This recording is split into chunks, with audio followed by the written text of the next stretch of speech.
Hi everybody, welcome back to my channel. My name is Anna and I'm an artist, and today we're going to do something that doesn't happen very often on my channel. We're going to do an art haul and unboxing and then some setup. I bit the bullet and bought some oil painting supplies and just stuff that I wanted to make my painting process a little bit more streamlined, and I bought some paint to fill out my pigment list and to help me go through a book that I have in the near future. Join me looking at everything I got. First up is some watercolor stuff, and I go into why and what I got in a different video, and you can check that out in one of the links below or possibly up in the corner. I wanted a glass palette really bad, and I wanted it to be sealable. I have been using a little handheld one that my grandpa made, and I've almost ruined it a couple times, putting it in the freezer and letting the paint stay on it way too long. So I got this Masterson Stay Wet palette. I didn't get the set. I bought my glass palette insert separately, and I saved a little bit of money that way. The links for those will be below. I really love this. I've been using it. It's great. I also got some clove oil to put on a cotton ball or paper towel in the palette to help keep it wet. And I got these foam boards to hang on my wall to hang up my oil paint. These are binder clips to hang up my oil paint and some hooks to put on the board. Got some nitrile gloves because I get paint all over me all the time.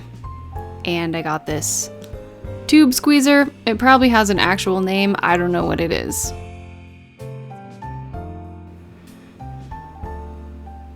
And now for the exciting part, my new paint. On top of 3 watercolor tubes, I mostly got Gamblin 1980 and Winsor Newton Professional oil paints. I did get 1 tube of Gamblin's professional paint here. Gamblin 1980 is student grade, but it is the highest quality student grade oil paint on the market from everything that I've heard and the research that I did. And it's quite affordable. Winsor Newton's pretty affordable as well. I will talk more about my pigments and choices in another video.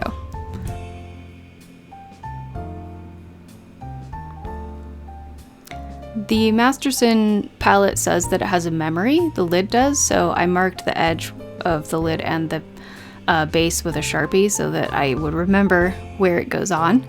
And I stole these little feet from a different storage that I had and to put on the bottom of the palette so that it wouldn't move around inside, and I'm very excited about it.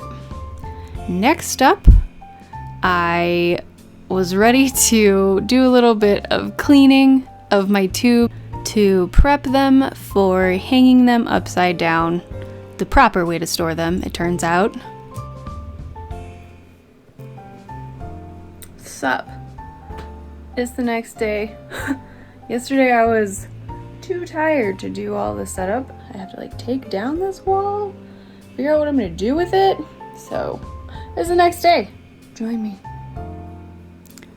I needed to clear off this wall, like I said, and then I measured very carefully with a pencil and a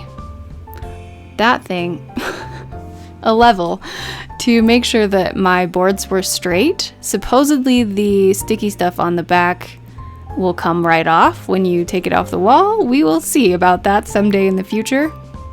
This tiny weirdo thinks she's very helpful. But I was really proud of myself for how straight I got them on the wall. I'm really pleased with how it turned out looking, and also very happy that I found this nice blue that matches my accent walls. Next up, it was time to get my paint ready to hang up, and that started with putting binder clips on every tube. They were nice and clean, as much as I could get them clean. in preparation for this, and now I guess I just need to remember to take the time to actually wipe the threads and the inside of the caps every so often so they don't get grody and sticky and stuck. I measured the size of the board and laid that out on my desk just so I could kind of figure out how I needed to space the paints, and then I used a ruler and the level again to mark the spaces on my board, and then I put the hooks in, and it hurt a lot. It was very fiddly and painful, but it turned out okay. And hanging them up was so satisfying. I also added my Artisan, my water miscible oil paints, and some postcards from Evie Draws. And it's looking fantastic. I'm so excited about this.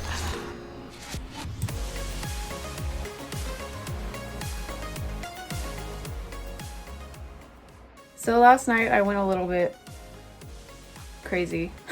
Not really, but I decided to pull out James Gurney's Color and Light and Todd M. Casey's The Oil Painter's Color Handbook. Fantastic book. I've read them both all the way through. I feel like I need to dive back into them a little bit, but I pulled them out, and Todd's book especially has some exercises in it that I decided I'm actually going to do now. But one thing I found immediately frustrating is that one of the color wheels in Todd's book that he has you put together, the pigments on it are just the pigments that he uses, and he doesn't tell you how to map out the ones that you use.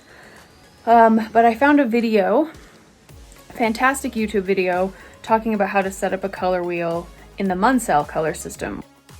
This canvas I had prepped was too small, so I decided to switch to this bigger one, which I believe is 14 by 16 or 14 by 18, and I primed it with a mid-tone gray, as is recommended by both Todd and the YouTube video I watched. And my grandma actually bought this canvas 30 years ago, expecting she would paint on it, and turns out it was for me, and she just didn't know. And I just kind of like that she bought me a present, and neither of us knew. But yeah, it's kind of old and kind of beat up, so I didn't really want to put a piece of art on it, but I still wanted to use it, and it's now something that I'm going to keep visible in my studio and use constantly as a resource, and I actually love that. There it is with the wheel on it. This is the Munsell wheel. Yeah. I then mixed value strings for both my Munsell wheel and my color string wheel and put them on the sides.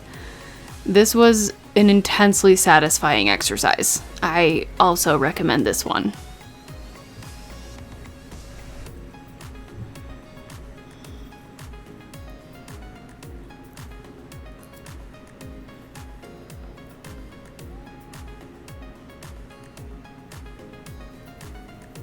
To map my pigments, I just kind of went by what I could find of other pigments that were the same pigment, same color. Not every pigment by every company is mapped on the Munsell wheel, so it took a lot of Googling and guessing and using other brands. This is my color string wheel. I used sticker dots that I gessoed, as Todd MKC recommends, and I don't recommend this. I used a stencil to draw the circles on my Munsell wheel, and I wish that I had done that with this one. Prepping these little stickers and putting them on my color wheel was so fiddly and very time consuming. And while it looked kind of nice, using the gesso on it, and I didn't do it neatly, left the edges kind of lacy and just, yeah, it didn't turn out as neat as I would like, and it took forever. I would rather just draw the circles. So that's my recommendation if you try this. I would maybe paint the circles white with acrylic or gesso before you added your colors, just so that they stand out as brightly as possible. But that's up to you.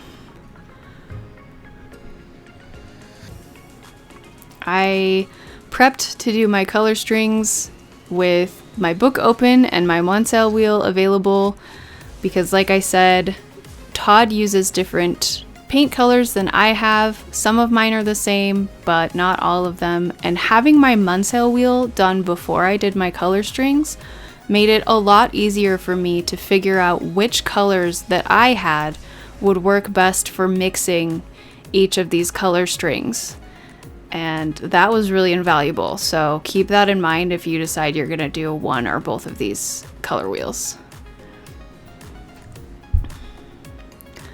I was really timid about mixing colors. I haven't done a lot of oil painting, and so this felt very weird and awkward to me.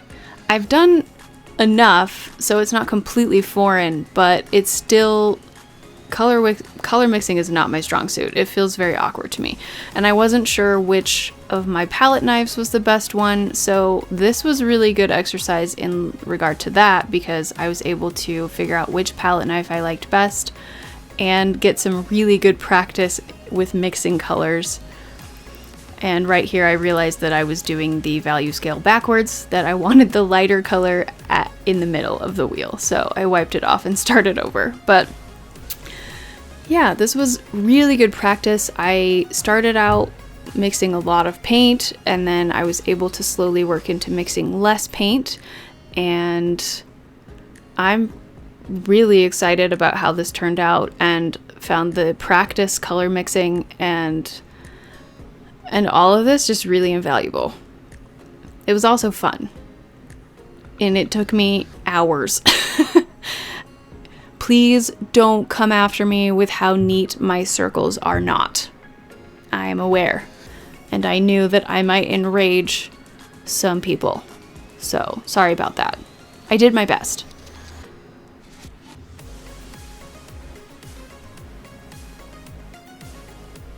Much less paint on the palette that time than with the first mix. This wheel goes from red to red-orange to orange-red to yellow-orange or orange-yellow and then yellow-orange, so you get the idea all the way around. I mixed each color string together when I was done with all of the paint on the palette, and it came up with some lovely colors for each one. And then because I didn't want to waste paint and I knew I would be using a lot of it for this, I mixed all of that together to come up with this color that I ended up calling Steel. And I put this in an extra tube that I had and hung it up. And yeah, that's it for this video, everybody. I really enjoyed these exercises, these color wheels, and I'm really excited about my oil board with all my pigments hanging up so they won't leak and make messes. And yeah, I highly recommend hanging your oil paints up if you can, and also to make some color wheels and practice mixing colors and values. Yeah, thank you for joining me. I hope you have a beautiful day. Please like and subscribe if you want to see more of my content, and I will see you next time. Bye!